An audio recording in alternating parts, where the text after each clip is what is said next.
For those of you who don't know me, my name is Vince Russo, and I am the Antichrist of professional wrestling. Welcome to Jobbed Out, the wrestling editorial that reminds you that if there's a poll, it's Vince Russo's way.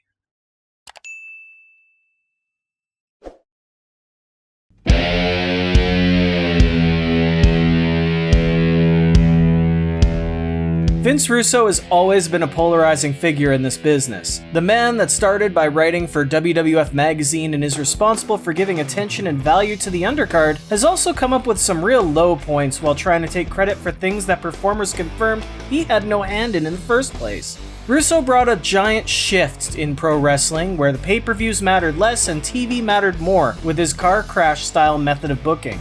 In 1999, he left the land that McMahon built on less than stellar terms to take an executive spot in WCW, and, well, he isn't remembered very fondly from that point forward.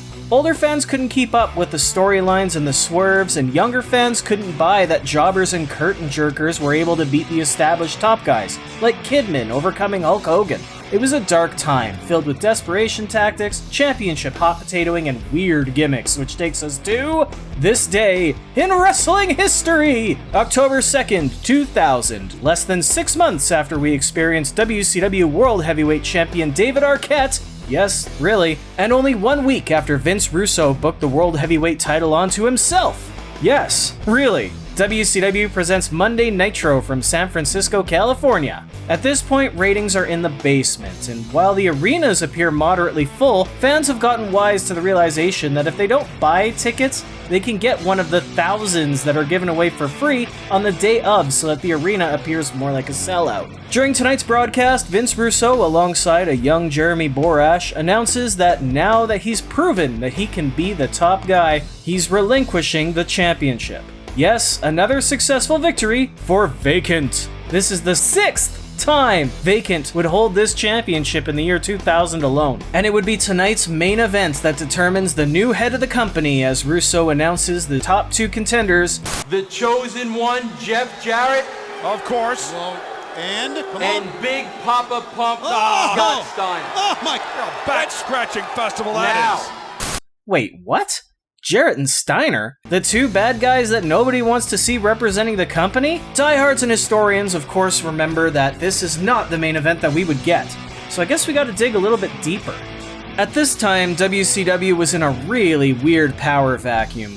Years of bouncing from one booker to another led to WCW having almost as many authority figures as world champions. At this point in time alone, Vince Russo was the head of creative on TV and off, but because WCW had been pulling the curtain back way too far, fans were well aware of the creative control clauses in real-life contracts belonging to Hulk Hogan and Kevin Nash. So in this instance, Nash would regularly share his control on TV and make decisions that would impact everybody.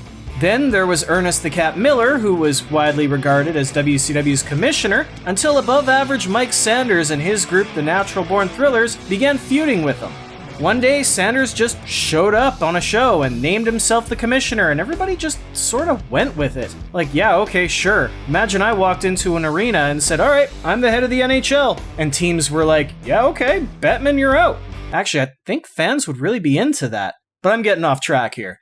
During this show, just for the hell of it and without provocation, Mike Sanders announces a big change to the format. Now we're gonna see a tag team match in the middle of the card where enemies would be forced to work together and the winners take each other on in the main event. Jeff Jarrett would now have to partner with his primary rival Booker T and Scott Steiner alongside longtime foe Sting. Once again, there is absolutely no reason why any involved party would have to go along with this since Vince Russo, Mike Sanders' boss, had already announced the main event, but they do it anyway.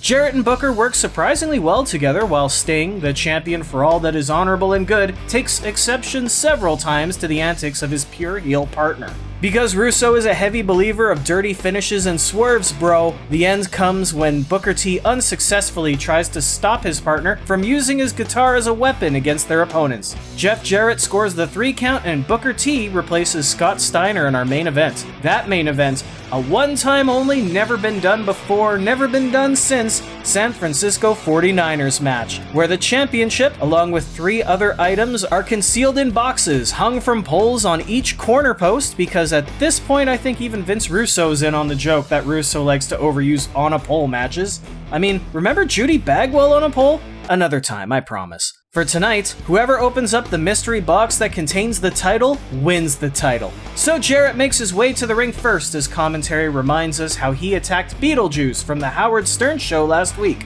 A mention that I'm sure will have absolutely no foreshadowing for later on tonight. As Booker T makes his way down, he gives a t-shirt to a fan in the crowd and Jarrett attacks him. Let the carnival of errors begin! Not 1 minute into this brawl, we see a moment where Jarrett is thrown into the turnbuckle, which causes one of the boxes to drop right to the floor. Now imagine if that was the box with the championship. They'd have to go off the air 15 minutes early. So Jarrett immediately goes to retrieve the box and reveals a blow-up doll. I didn't know Kimberly had an action figure.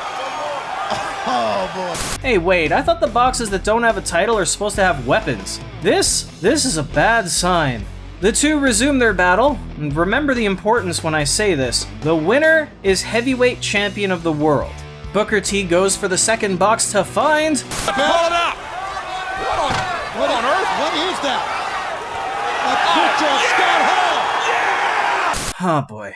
Okay, so Scott Hall, who obviously was still wildly popular, had not been seen on WCW TV since February. And he was already pretty much long gone from the company. He would debut in ECW 1 month later. At least Booker T used this item though, smashing it over Jarrett's head. The two scrap on the outside for a couple minutes, including a pile driver on the announce table, before Booker T re-enters the ring and grabs box number 3, gardening gloves! Yeah, I know it's supposed to be a loaded coal miner's glove, but it ain't. But it's supposed to be, but it ain't. Jarrett eventually gets a hold of the glove and slows this match way down. With shots using the glove, shots using shards of already opened boxes, even submission holds. Hold on, why was the ref even checking? Jeff has to get that box! Okay, Madden, you got me beat there because I was about to bring that up myself. Neat. So Booker T eats some more attacks, makes his comeback, comes close to grabbing the title, and is foiled by Jarrett so they can rinse and repeat until a super odd spot where Jarrett tries to retrieve a guitar that he isn't supposed to be able to use. And since he's not supposed to be able to use it, he pretends that the item is stuck. Now the real reason why he couldn't pull that guitar out is because Beetlejuice missed his cue. Eventually though, the Howard Stern feature guest does eventually make it out to the ring and immediately checks Jarrett's oil. Damn man, I thought Howard was a ball breaker. As Jarrett is laid out by the guy who can't spell red... Beetlejuice, you're first. And here is your question. Spell red. Red? L-S-T-E-R. Spell red. L-E-T-E-R. Spell red. Spell red? Yeah. L-A-E-T-E-R-D. Close, but not right.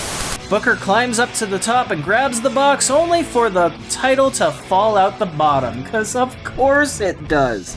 Ring announcer Dave Penzer picks up the title, so I guess technically he's the champ, right? Nah, it doesn't matter, he hands it over to Booker T. As Booker begins celebrating his newest reign as World Heavyweight Champion, Scott Steiner comes out to attack him before punishing Beetlejuice as Nitro goes off the air. So, on a scale from cinnamon to triangle, how ADD was this show? Because this pretty much encapsulates all of WCW's booking in 2000.